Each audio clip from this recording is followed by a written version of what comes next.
Hello everyone and welcome.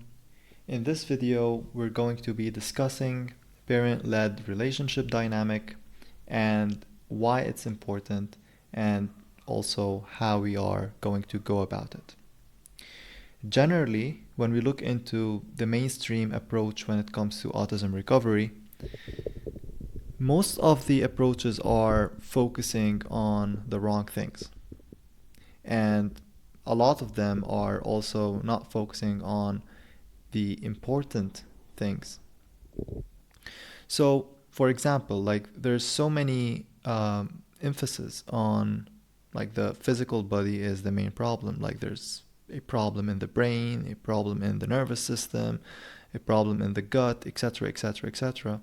Not to say that that is wrong. Of course, there is issues in that space, but it's not the only thing that we have to focus on. Because even if we have a healthy body, development might be an issue. So how can we fix the developmental process in a way that will allow the child to start engaging in the social aspect of life? Because that's where basically the mind is developed. And in most aspects in the autism recovery, they miss this point. They miss how critical it is for the child's experience to develop. And experience is developed through our day-to-day life, our day-to-day lifestyle. So I'm not saying that certain therapies might not be effective, or maybe even certain supplements, especially if they are food-based, are not good, or maybe special schools are not good. But what I'm saying is the approach that they're doing is missing the point. Because in all of these approaches, they are keeping the parent outside of the equation, right?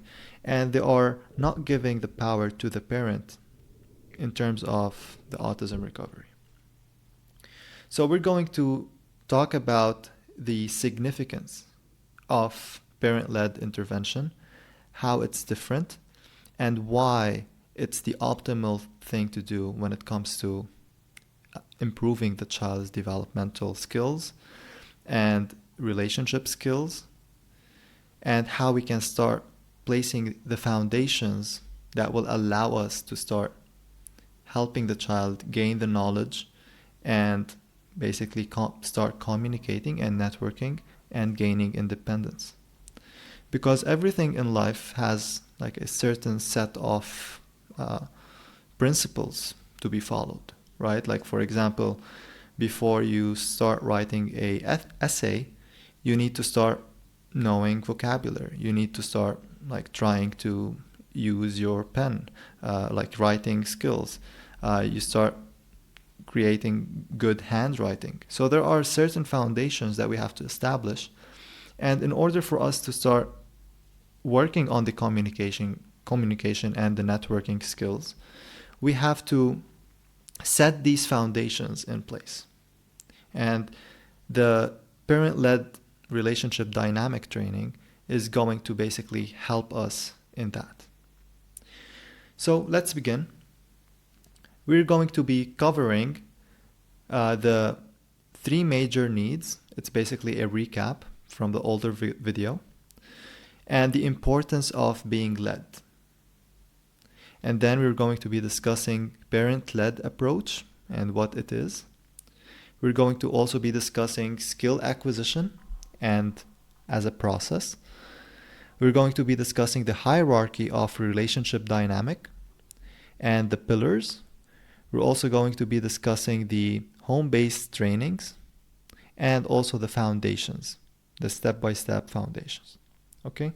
So the parent-led relationship dynamic training is basically like fixing a thread, right? Imagine having this thread that is maybe tangled in certain areas.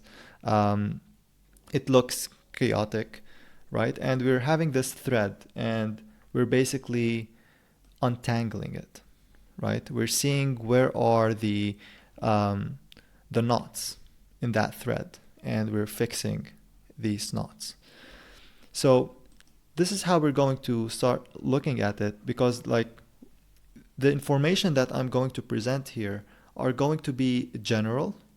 And by general, I mean like it will be applied for every child, not only children with autism, but every child. But we're going to be targeting more children with autism in this video, of course. But the information here, as I'm saying, is general. So what is required, of course, is to apply this information, but also start seeing the unique things that your child is experiencing, right? Because every child is different. But this is just a general information that will help us start navigating through our parent-led relationship. So a quick recap on the 3 major human needs for growth and development. Humans need to be led. This is super important.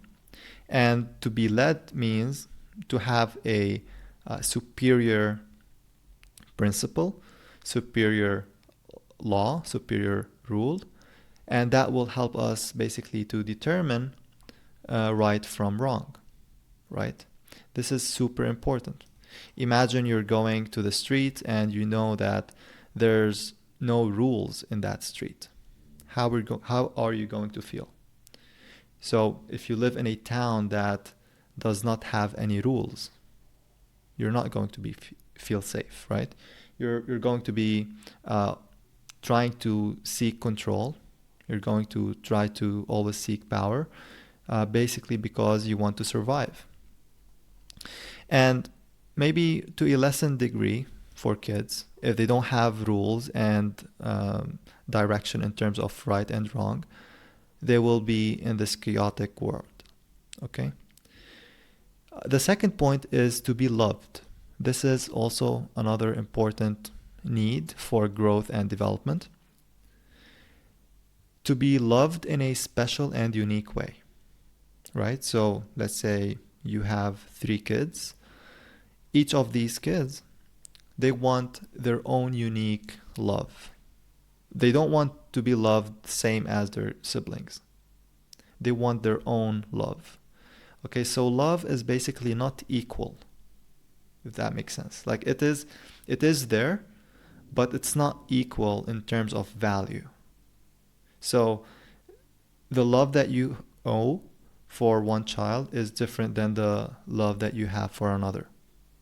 And that is very important for us to acknowledge, because each child or each human in general needs to know that they are special and they are being special by that person, or known as special by that person, okay?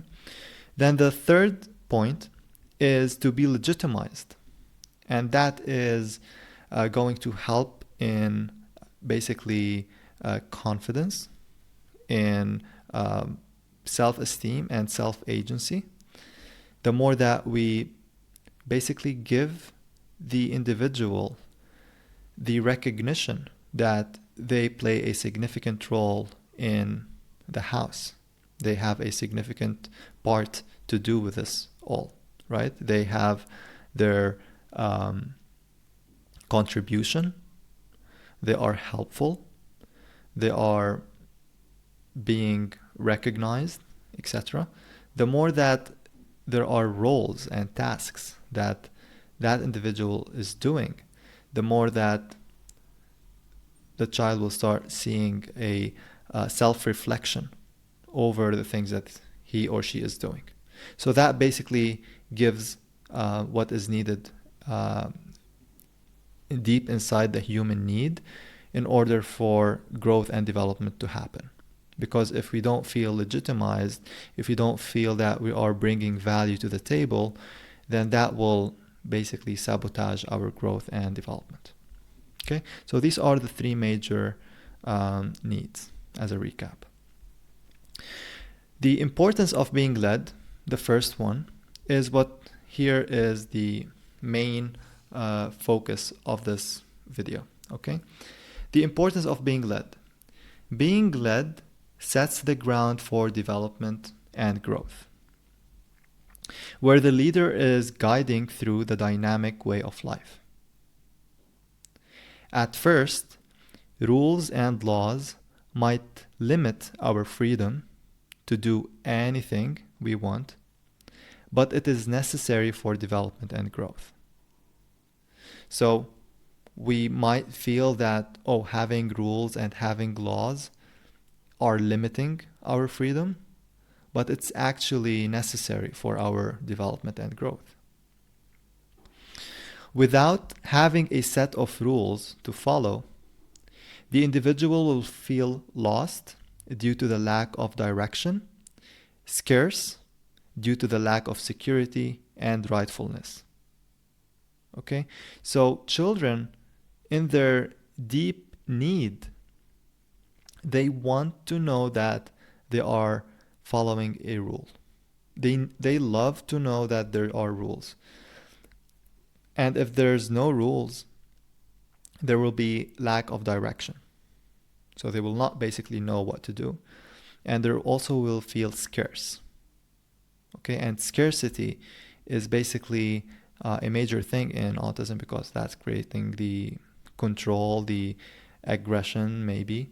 It can create anxiousness, hyperactivity, so many things, right? It's basically a nervous system alertness, okay, because of the lack of security.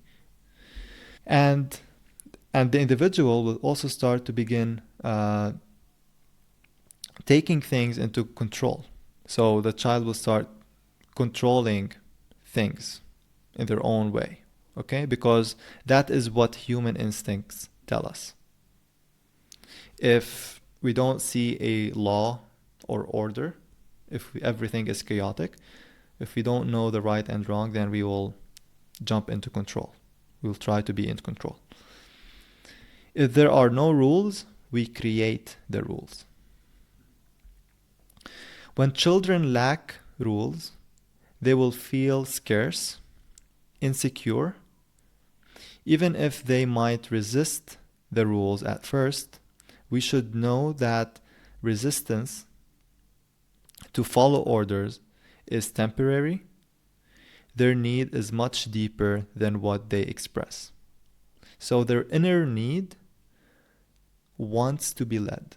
So children need to know that they are being led.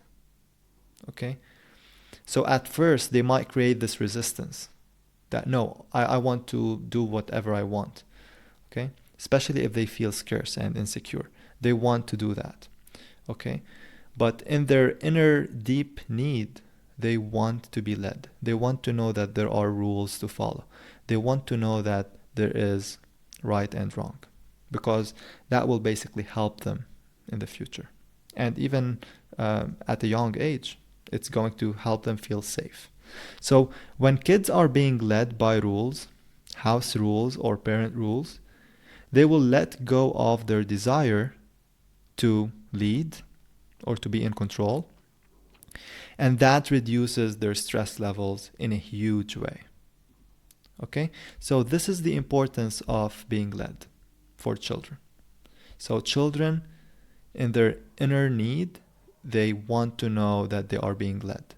Okay? Even if they resist it at first, the reason why they are resisting it, because they have memories and they have scarcity mindset and insecurities that tells them to, no, you have to be in control. Okay? So we're going to shift that and help them know that, no, it's good to be led.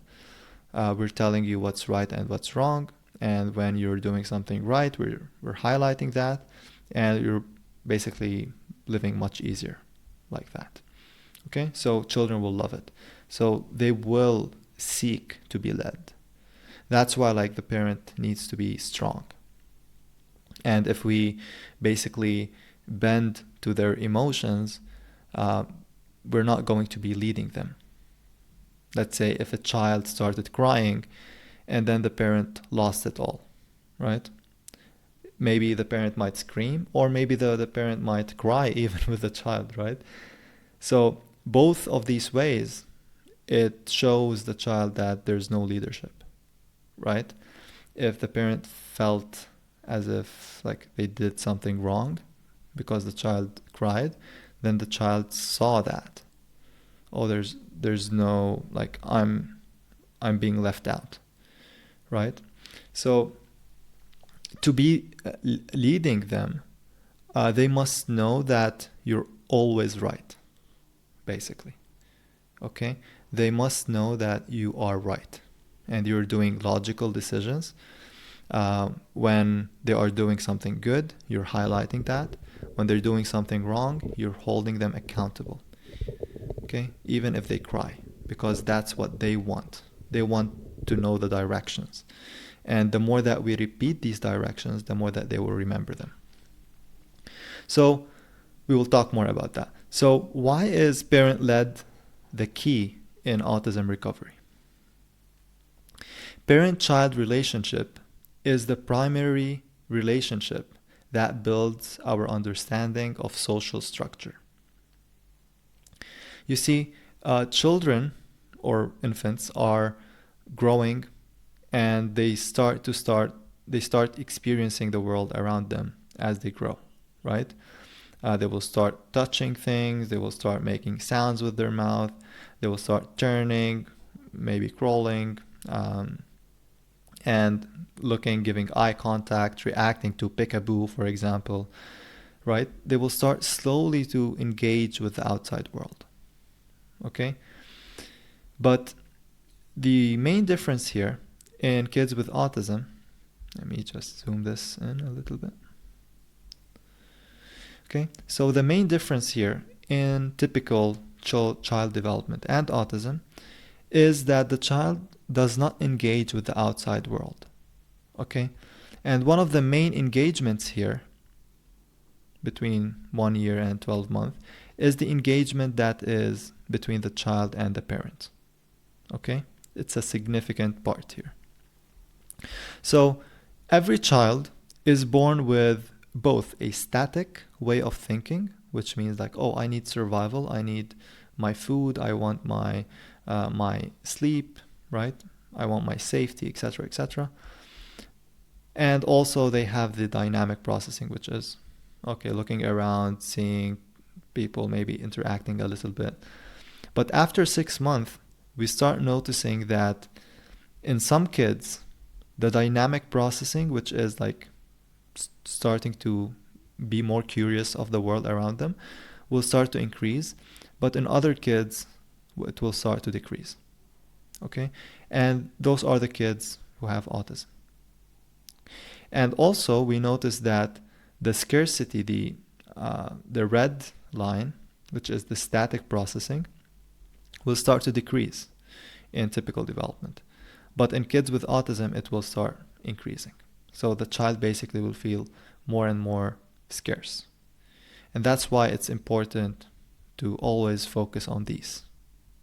Because these, once they are established, the scarcity or the static cognitive processing will be decreasing. Okay? And in the parent-led intervention, we're going to increase the blue line. So our goal here is basically to decrease the red line, which has to do with anxiousness, was always like doing repetitive things, static, and increase the blue line, which has to do with the dynamic processing, change, picking up challenges, growth, etc. So briefly, when we look at skill acquisition, whenever we are developing a new skill, whenever we are learning something, it always starts with observing the thing, right? So speech, for example, is developed naturally. We all started learning speech on our own, right? We didn't learn how to speak at school. So speech is developed naturally as a process of observing and listening, then internalizing the speech. Okay? So here the child started seeing a conversation, right? Listening to it, focusing and listening to it, and then internalizing it. And once the child internalizes it, it's basically like saying it silently. And then the child will be able to verbalize it and speak it. Okay? This is how learning happens and how proper learning happens. We cannot force the child to speak. We have to make sure that the child is able to observe, is observing the world around them, and is curious enough to learn about this situation and pay attention to it, and then it will be internalized. There are certain aspects of development and learning where your child is stopping themselves from learning. And in other instances, it is their refusal to learn with guidance. Okay? So the child sometimes might be stopping him or herself from learning. And on other times, the child is refusing to be taught and to learn from others. Okay? As you know, this is the zone of proximal development. The middle circle here is where the child starts seeking others, so in relationships. So the child here will be learning from relationships. And here is what the child will start observing on his own and trying to do on his own. Okay? In relationships, there is a hierarchy, and whenever we are considering autism recovery, we have to always remember this hierarchy. Okay? So for example, everything starts from the house, right? Like, for example, if we want the child to behave properly outside the house, we have to make sure that the child is behaving properly inside the house first, right? And acknowledges the rules inside the house. So when it comes to learning about relationships, the primary relationships that we need to work on are the relationship with the mom, with the dad, and with the siblings. These alone are enough for us to teach the child how to speak, communicate, network. After these are established, the inner circle, then we can start increasing the circle, right? Like going beyond what is close family, and then going into relatives, and then other strangers, etc., etc. So this is the hierarchy of the relationship dynamic. The primary is the mom. Like, it's very important to establish the relationship with the mom, very important to establish the relationship with the dad, and very important to establish the relationship with the siblings. And this is why basically the schools and approaches that do not include parents is not basically working on the root solution. Okay, now we're going into the meaty stuff. We're going to be talking about the main foundations when it comes to autism recovery. And here are the pillars that we are addressing. Basically, in the whole program, we are addressing the diet and the lifestyle. Okay? And we're also addressing the relationship dynamic and the home-based intervention. Okay? So in this video, as you know, we're going to be talking about the relationship dynamic and the home-based training. Okay? But generally, what we are addressing is the diet, the lifestyle, and these trainings that we're going to be talking about now. So the relationship dynamic and the home-based trainings involves tracking where the child is at and identifying the main personality traits that is holding him or her back. The training is conducted by you with the child. Okay? setting the foundations are key factors for a linear and progressive improvement. So, as we said, in everything in life, we have certain foundations. We cannot jump into professionalism if we don't have the foundations laid out. Okay? And just because kids with autism missed certain developmental milestones, it made them not lay the foundations. Okay? So we are basically making sure that the foundations are steady, are in place, and that will allow us to go into other important things as well, like novelty, teaching the child how to know about certain things, like maybe animals, how the world works. This is novelty. And then communication and networking. Because without novelty, you cannot talk about anything. You need information to talk about things, right? People, let's say, if there's two people who are both interested in music, they might talk all day long about music. But if they don't have the novelty, if they don't have the information around it, anything that they want to talk about, they will not talk. So novelty is important, and that will feed the communication. But primarily, the foundational work is going to be here, okay, in these three squares, blue squares. When you set the foundations and you prevent it from breaking, the foundations become the new routine. Okay, so what are these foundations?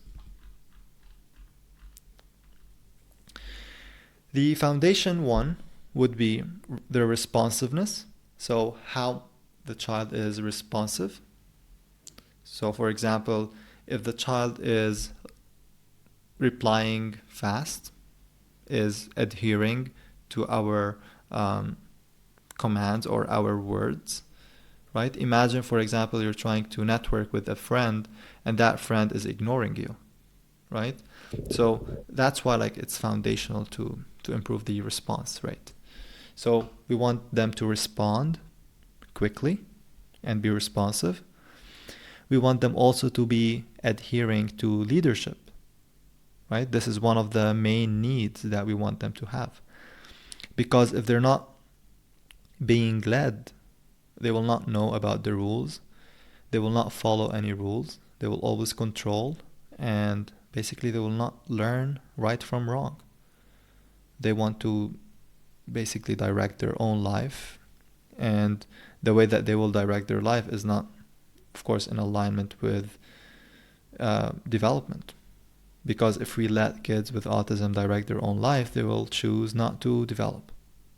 Okay? So this is square number one, is their responsiveness and their adherence to leadership. Square number two is their engagement and their connection. So how they are engaging with others, especially you at that point, right? With you and the father and the siblings. So basically the mom, the inner circle, right? The mom, the father, and the siblings. So we're going to focus on that as the second main foundation. And also the behavior and attention.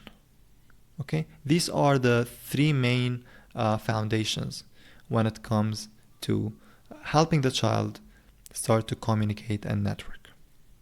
Because if these are not in place, we cannot expect the child to start learning. And we cannot expect the child to start communicating or creating social interactions. So I listed here some of the basically thoughts that might come into play when it comes to how kids might think about it. Okay? So basically, imagine these phrases being recited by the child as a thought. Okay? So this is our goal. In square number one, basically, if we want them to be responsive and to adhere to our leadership, they will be saying, It is normal and it is great to adhere and listen to my mom and dad. It's not bad to listen to orders, right? So that's what we want them to start thinking. It is normal and great to respond and to be responsive. It is easy and rewarding to follow orders. It is not bad to follow orders because my parents are kind and fair. I know what is wrong and what is good to do according to the reward and punishment I'm receiving. Okay? This is basically the direction and responsiveness, and it's essential in communication. Like if there's no responsiveness and the leadership in a communication, there's basically no connection, there's no networking. Because a communication is a both-sided thing. It's not only one side. Okay? So we have to make sure that this foundation is in place. Okay? The second point is engagement and connection. So I am undisturbed being present next to my parents and siblings calmly. Okay, so the more the child is being next to you and the siblings and basically being calm and being patient, the more that they will accept you in the circle. Okay, and that's important. Now this might be maybe you overcome that point, but if it's not there, we have to make sure that's being fed. Okay. The second point here, physical contact, touch, hugging is great, and others love it as well. Okay, of course within rules. So there's rules of these things as well. Eye contact is not bad nor scary. Eye contact is rewarding. It is normal and great to give eye contact when being talked to. I will always give eye contact when connecting with others. Okay, these are major points in engagement and connections. Behavior and attention. I am sleeping on time. I am not hurting others. And understanding that sharing and ownership is important. I am joining others when I'm bored. My breathing is good and I use my nose to breathe. I am not doing non-goal oriented hyperactivity. I am sitting for an extended period of time easily and not being anxious. So these are general thoughts. So I'm not expecting you to use those, but just basically telling you some of the information and knowledge around these things, why they are important. Now let's go into the foundations, to be more exact. So the foundational work and trainings you will be doing start with a structured step-by-step process. Each building block supports the next, creating novelty. So, as we said here, each of these blocks will support each other and it will allow for novelty. Okay? So each building block supports the next, creating the novelty, the knowledge, which is the knowledge, the data, the mental resources, and the information. That's what novelty is. For the child, reality and paradigm. Okay? So without these, we cannot teach the child about the world, how it works.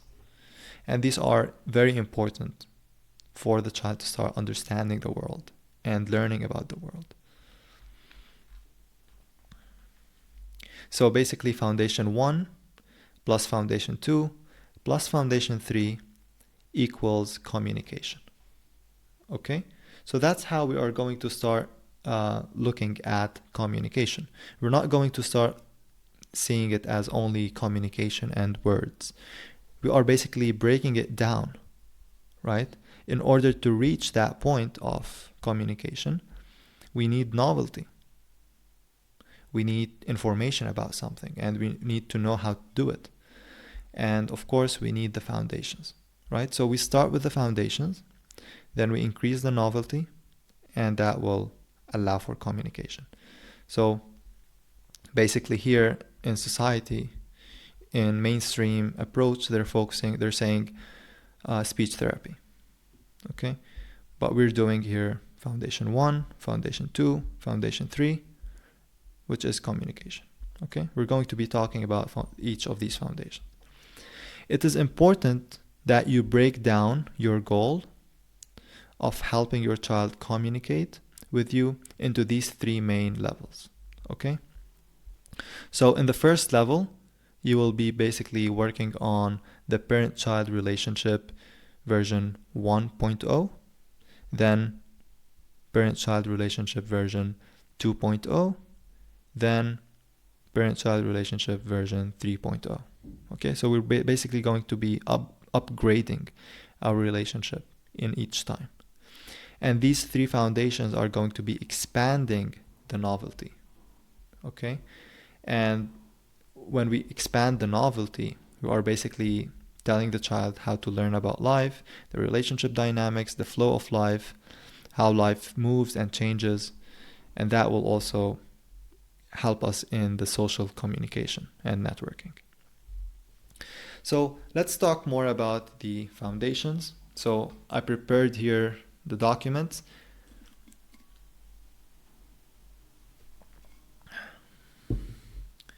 So I highly recommend, please, to download these and print them out. We have foundation 1, foundation 2. Okay, print them out and print like maybe 5 to 10 copies back and forth, and those are going to help us start tracking. Now, of course, you will be starting with foundation 1. I will be advising you with like where to start, but basically once we start with foundation 1, we're going to be then moving to foundation 2. Okay, and then after foundation 2, we're going to go into foundation 3. Okay, so this is the order. Now, what are we going to be addressing in each of these foundations? Okay, in foundation 1 and 2, we will be addressing the core 3 that we want them to learn. The adherence to being led, them giving us eye contact, and behavior and the activity. That is what we are going to be addressing. These are the basics broken down into small goals that we can work on consistently and apply practically. Okay? So in foundation 1,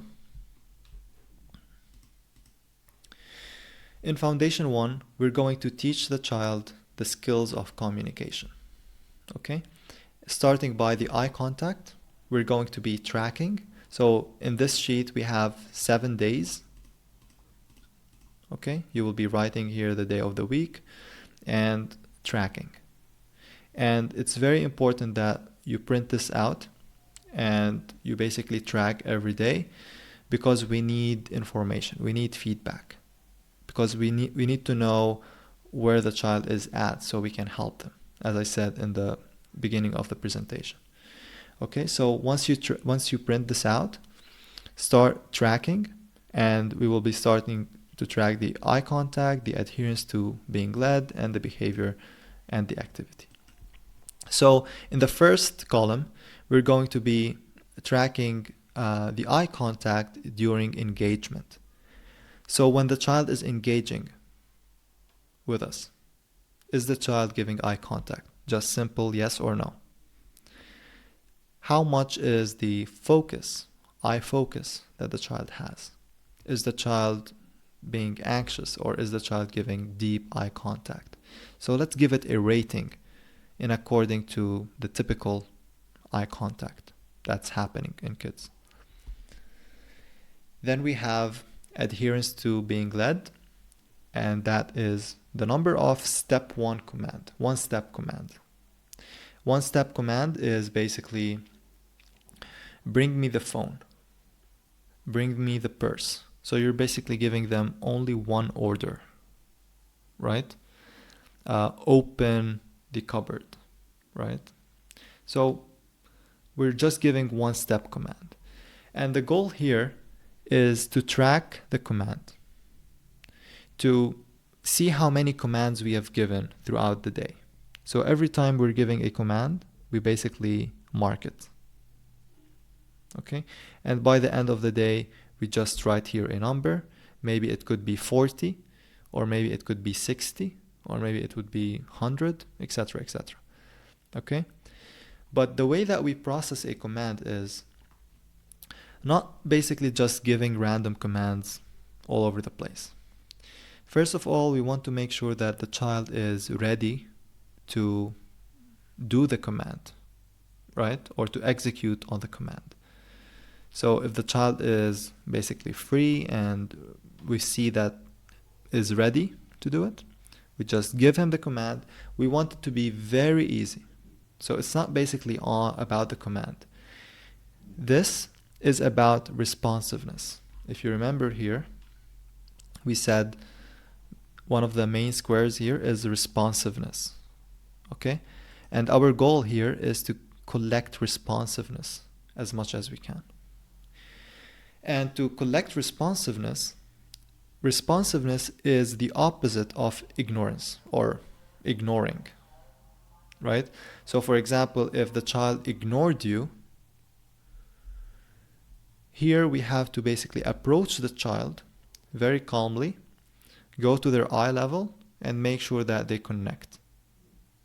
So a mistake that oftentimes parents do is repeating several times. And if we repeat several times and the child keeps ignoring, then instead of like being ignored one time, now we're being ignored 10 times. And that's going to reinforce the negative attitude of not responding. So it's basically going to be negative. Okay? So we want to make sure that every time we are giving a command, it's the only command that we're giving. So we're not repeating it over and over again. So basically, I am going to say, give me the phone one time only. I'm not going to say it like several times, right? So I say the name, and then, can you please give me the phone? Or can you give me the phone? Okay, I don't repeat it several times because surely the child heard, but here the child, if he didn't respond, is because the child refused to respond. And that is different. Okay? Of course, maybe you've done the hearing test to see if your child has any hearing issues. But generally, kids with autism, they don't have any, very rarely, but they don't have any hearing issues. So they heard. We just want them to pay attention to the outside world. Okay? So we don't want to repeat it several times. When we said something, it's the only time that we're going to say it. Then if they didn't respond within, let's say, 15 seconds or 5 seconds or 10 seconds, we're going to approach them. The faster, the better. But not too fast. Just if they didn't respond, we're going to give them a few seconds. Then we can go and go to their eye level, make sure that they're giving us eye contact, and we do this one thing with them. And we repeat it to them, like I told you, didn't I tell you, like very calmly, did I tell you to bring me this? Okay, let's do this together. Okay, so very calmly, we're teaching them to respond. This is super, super important. And it's not about the command itself. It's not about like using the child for to give us things and stuff like that, or to follow our orders. No, we just want them to be responsive. Okay? So we will be very careful here not to repeat the command more than once, because if we repeat it more than once and they keep ignoring, then it's going to reinforce the ignoring. Okay? We're just basically going to calmly say it one time, and if they didn't do it, we're going to go there and make sure that they're responding. Okay? Also, we're going to be tracking the adherence to speed from 1 to 10, like how how fast are they responding? Are they responding fast? Or maybe we had to go to them and tell them about it, and they refused and they cried, but we kept going, right? So for example, if they refused or if they didn't reply to you and then you went to them and you told them about it, eye level, etc., and they still refused and they cried, etc., maybe you can put here a 1, right? And then with time the child will be more responsive, then we can have it 3. Okay, it's just basically here, if they're refusing to do it, it's not because they can't do it. They can do it, but they're refusing to respond, and that's a problem because it's basically driven by to seek control, etc., etc., and I only want to engage when I want to, right? So basically there's a degree of stubbornness here. The third point is behavior and activity. We're going to be tracking the non-goal directed hyperactivity. So if the child is running around aimlessly without any specific goal in mind, we're going to just track that. Okay? I'm not saying here like if the child is playing in the house, just if there's no goal-oriented purpose of the hyperactivity, right? So if the child is doing these stimmings or hyperactive behavior without any purpose. Then we're going to be tracking sleep, and we're also going to be tracking the breathing. Just the general idea of the breathing, like how is the breathing going? Because if it's shallow, it's going to make bad behavior. Like kids who have shallow breathing, they're going to have bad behavior, and they're going to be having more stress levels. So our goal is to include nose breathing. Okay, so we're just going to track it in general. But generally, these are the 3 main things that we're going to be addressing. Behavior is very important as well. If there's improper behavior, then that will not allow the child to include themselves in a social setting. Like here, for example, if there's hyperactivity, unnecessary hyperactivity, then the child will not be calm enough to be taught, will not be calm enough to engage in communication, right? Always be anxious. And this is basically a routine, a habit. Then the second foundation is a little bit deeper than the first one, but we're going to be also focusing on making eye contact, adherence to leadership, and the behavior. But here we're going to be tracking more into the quality of the eye contact, so from 1 to 10. Interprets facial cues, so if the child is understanding facial reactions, facial expressions, and this is very important. When they are looking at us, we're going to be creating these reactions with our face. We want to see if they are understanding those, because if they're not understanding them, we want to teach them, okay? And it's very important for us to teach them these things, okay? What is smiling, what is being sad, etc. Like we can show them certain pictures. In the modules, there are certain pictures that you can see, and you can help your child understand facial cues. But basically here, we're just going to be tracking them. Are they interpreting facial cues? Yes or no? Then the second one is adherence to being led. Okay? Which is accepting guidance. Is the child accepting guidance? Yes or no? Contribution and recognition. Is the child contributing and feeling recognized? Yes or no? So basically it will remind us to make these yes, right? Behavior and activity, same thing, like the foundation one.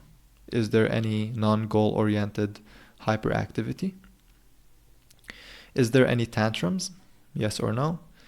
How much is the sleep? Okay. And also there's another page in the foundation 2, make sure you print them both if you're at that stage.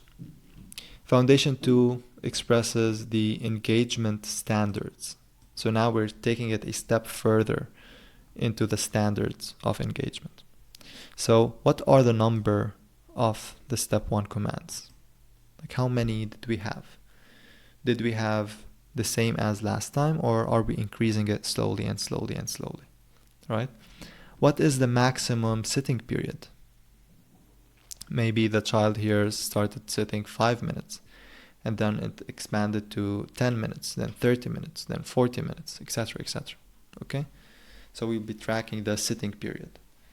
Then also the number of words that the child is speaking, if any. Okay?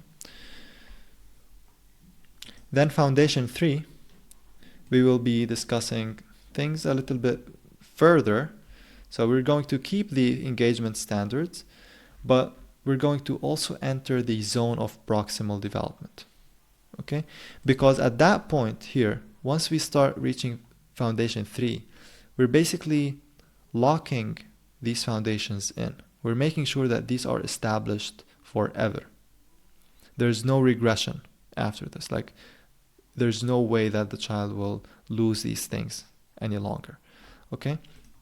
So in foundation 3, we're going to be keeping the track of the commands. We're going to keep the track of the words. We're going to keep the track of the time and novelty spent. Okay? And basically here, novelty spent is here, right? We're going to teach them about certain things.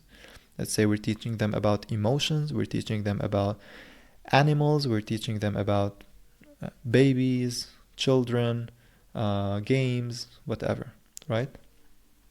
Just a time spent, because we basically said that in foundation 2 here, they're starting to sit, right, for an extended period. Then here, now they're ready to basically learn.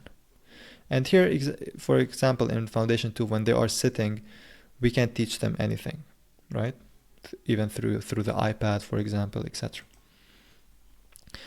How is their eye contact? Was there a good eye contact? Then we check it. Is their behavior calm, and are they observational? Are they calm and are they observing things? Because this is how learning happens. They observe calmly, they listen, and they start applying. Then we have another sheet for foundation 2. So basically you can print those back and forth. And foundation 3, the second sheet, is entering zone of proximal development. Because the zone of proximal development is where the main learning happens. That's where, like, this child is starting to step into the outer world and starting to build relationships, learn from the parents, learn from kids, engaging with parents, even starting conversations, right? And applying knowledge. Okay? So here it will be accepting rules with cause and effect, because this is very important to make sure that the child is not breaking the rules, is always following orders, etc. So in home and parent leadership. So how was it? Is the child accepting the rules and accepting the laws of cause and effect? Okay, we just basically write any remark here. Then in-home siblings. How is their relationship with their siblings and what happened throughout the day? Anything that could be a remark here that we can add. Okay? Maybe 2 to 3 words or 4 words or 5 words. Then house role and achievements. Okay, this is very important for, as we said, legitimization. So experience sharing and explaining for novelty. Are they experience sharing? Are they talking about certain things? Are they sharing experiences? Are they explaining well? We just say yes or no. And if we want, we can also track certain things here. Helped with chores. If the child helped with chores, 2 to 3 steps, guided commands. Okay? We just track maybe the number here, how many they helped, what was the achievement that was done. Okay, this is very important. You can see here we still didn't talk about like teaching the kids how to speak, right? And the reason why, because speech comes naturally. Kids will speak naturally. We just need to make sure that the foundations are in place, and then the child will start expanding the novelty. We'll be in a place where, okay, the child will become more receptive. And typically, most kids with autism are going to be stubborn at first, so they will be resistant. But some kids more than others, and that depends on the cultural background. Like certain kids in certain areas will be more stubborn than others. But generally, all kids with autism, they have this refusal to engage. Okay? So after we fix these foundations, we are basically preparing the child to start learning more about life and start entering the zone of proximal development, where the child is starting to learn from the environment and from the relationships. Okay? This is where your child will be observing, being led, learning, and taking on challenges through relationships. After Foundation 3, the circle of interaction begins to expand with time. Okay, and so we start expanding the circle slowly with time. From parents and siblings to relatives and family members to other children and strangers. Okay, so basically first you're going to be starting with your child at home only, you and him, the father, the siblings only. Then slowly with time, as the relationship, as they start having the foundations in place, then we're going to give them more and more challenges to expand the circle. Okay, so from mom first, relationship is the most important. Then we have the dad, then the siblings, then the close family, then relatives, then others. Okay. At this stage, your child will follow rules because they understand that rules are extremely important at home. So now, for example, if they want to play with other kids, they will respect the rules that other kids have. Let's say they understand a specific game, right? They know the context of that game, how that game works. So they're not going to be breaking any rules of that game. They will begin to merge with and learn from their environment as they now grasp the dynamics of relationships. Okay? These are the hierarchy of relationship dynamic. Okay, that's it. So a little bit of a recap. So we talked about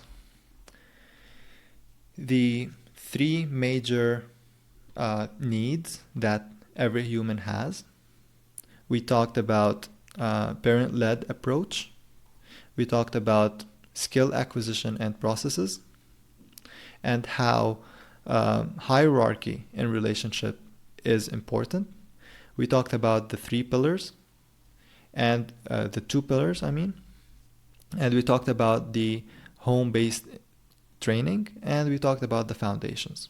So the three major needs for human development and growth: we need to be led by certain laws and rules. We want to know what's right and what's wrong. We need to know that we are being loved in a special way. We want to have a sense of self-agency and self-esteem. We want to be legitimized. And to talk about the parent-led intervention, this is an approach that you're going to be applying at home instead of like in school. So this is something at home being implemented, something like a homeschool. And basically the purpose of this is to build back the important milestones that will allow the child to start learning on their own. Okay? And the skill acquisition process, the hierarchy of relationship development, the pillars that we discussed them, we focus on the diet and the lifestyle, and we focus on the relationship training. Okay? And we also talked about the foundations, the most important foundations here when it comes to the home-based approach and the trainings, and how we can create an applicable and practical system to track and build these foundations, okay, through these tracking sheets. Okay, that's it for this video. I hope it was helpful, and I'll see you on the next one.